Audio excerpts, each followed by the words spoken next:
والسلام وہ ہستی ہے جس کو یہ حق بنتا ہے کہ وہ برملا بباغ دہل کہے کہ فزت برب الکعبہ، خدا کے کعبے کے رب کی قسم،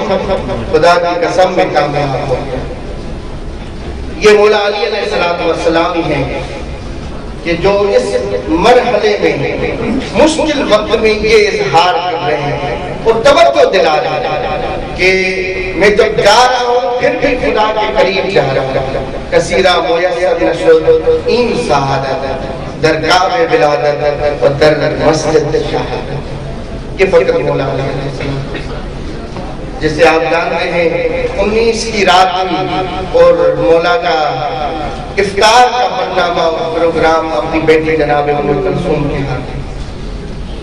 اور جب سفرہ رکھا گیا شیر اور نمک بغنان تو جناب ام کلثوم سلام اللہ علیہ کو کہتے ہیں بیٹی کیا تم نے کبھی اپنے بابا کو دیکھا ہے کہ 2 غذاؤں کے ایک ساتھ تناول کرے؟ تو بیٹے نے چاہا کہ نمک کو سفرے سے ہٹا دے، کہا نہیں اسے رکھو، دودھ کو ہٹا دو، میں نمک کے ساتھ ہٹا دوں۔ جناب روایات موجود ہیں کہ روزے کی حالت کی بہتر تھا کہ متن پڑھا جائے مگر وقت کی قلت کے حساب سے کہ جناب ام کلثوم سلام اللہ علیہ روایت کرتی ہے بابا کی عجیب حالت تھی 19 کی رات، کبھی آتے اور آسمان کی طرف دیکھتے کہتے کہ نہ میں جھوٹ بول رہا ہوں نہ مجھ سے جھوٹ بنا گیا ہے، آج بھی وہ رات ہے جب میں ملاقات خدا بھائی کے لیے تیار ہوں۔ ہم پوچھتے تھے بابا یہ کیا باتیں کرتے ہیں آپ؟ اور اس سے پہلے تو مولا کا ممبر پہ آخری خطبہ ملتا ہے جس کو پڑھنے کا ارادہ تھا مگر چھوڑ دیا۔ اس میں عجیب جملہ اس کے مقدمے میں کہ جناب ساسا بن سوہان ممبر پہ مولا کا آخری خطبہ مان الافکار کا شیخ نے ذکر کیا ہے کہ یہ تورات قرآن اور انجیل میں کون سے مولا کے ذکر ہیں، تو اس میں ساسا بن سوہان کے مولا کا خاص ایک صحابی کہ مولا آپ کی سفیدی داڑھی بھی دکھ رہی ہے، اجازت دیں میں بازار سے خطاب لے کے آؤں آپ کے لیے، میں لے کے آؤں آپ خطاب کریں اور آپ کی داڑھی سے یہ سفیدی گم ہو جائے نظر جائے۔ تو سہسا کو دیکھ کے کہتے ہیں سہسا یہ خطاب لے کے آئے گا، کچھ دن چلے گا پھر سفیدی نکل آئے گی، کچھ دنوں کے بعد علی کچھ ایسا خطاب کرے گا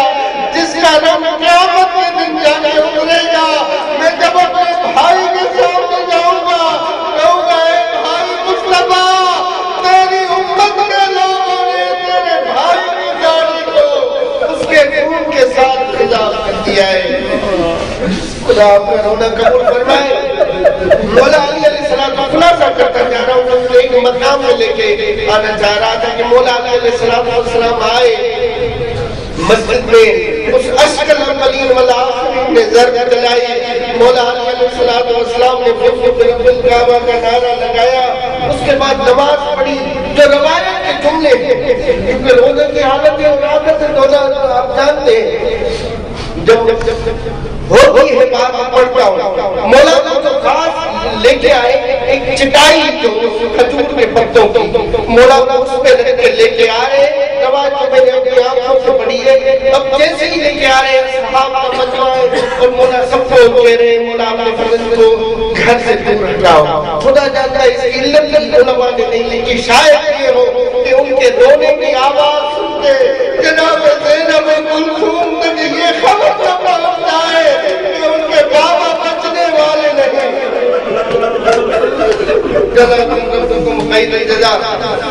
اب جب لے کے آ رہے ہیں تو مولا علی علیہ السلام نے کہا ہے رک جاؤ،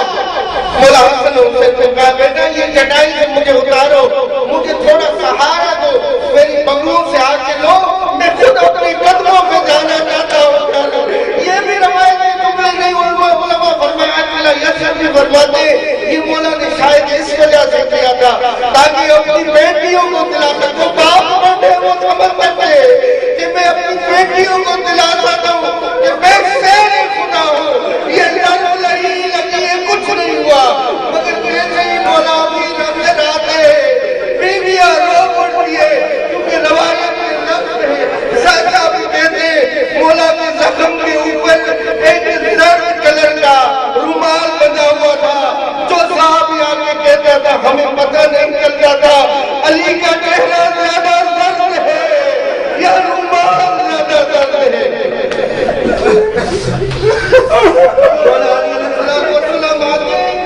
آخری روایت آپ کی خدمت میں، اور جب وقت قریب آتا ہے، یہ روایت جناب محمد ابن حنفیہ سے وقت قریب آتا ہے، مولا فرماتے ہیں جناب محمد لما کانت لیلۃ 21 رات کی رات جب ہوئی تو مولا نے پوری اہل بیت کو بلایا، اپنے بیٹوں کو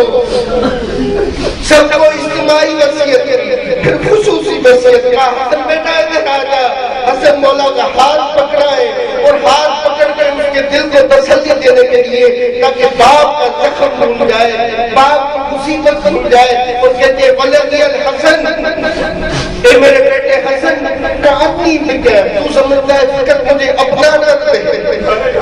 تو سمجھتا ہے فکر مجھے اپنا کر دے، کیا اپنی فکر میں وہاں پہ ہوں جب میرے جگر میں ٹکڑے بہانا ہے۔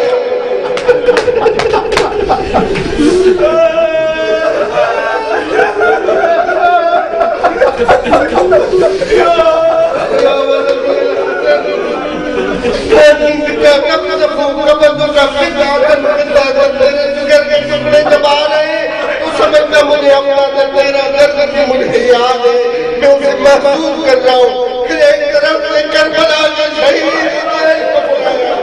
اور سمت آپ حسین، مولا حسین کو بلا کے کہتے کہانی بکر قد خرج من مدینہ جدے کے بیٹا، تو یہ نہ سمجھ تو اکیلا ہے، جب نانا کے مدینے سے تجھے نکالا جائے گا، علی اس درد کو محسوس کرتے ہیں، کہانی بالحجر یا صبح سفینہ کے بیٹا مجھے یاد ہے، میری جبین نہیں جب وہ پتھر سکی لگائے گا، میری جبین پھٹ جائے گی، اس سے خون بہے گا، وہ وقت بھی مجھے یاد ہے کہ اتنی بساحت المسلط یکاؤ سے صدرک کہ بیٹا وہ 3 شعبوں والا تیر بھی علی محفوظ کر رہا ہے جو علی کے دل میں بے وجہ ہوتا ہے۔ آخری سید آدمی وقت نظر کہانی بشمر قد علا صدرک بیٹا، مجھے وہ وقت بھی یاد ہے جب سمر تیرے سینے کے اوپر چڑھ کے تجھے ذبح کرے گا، اس وقت بھی پہنچے۔ آخری 2 جملے میں پڑھ بھی نہیں سکتا، سمت نادا ولدہ العباس، مولا نے اپنے بیٹے عباس کو بلایا، فرمایا بنیہ الیہ بیٹا میری طرف آجا، وسمت نادا زینب الکبریٰ، جناب زینب الکبریٰ کو بلایا، اخذ یمین الحور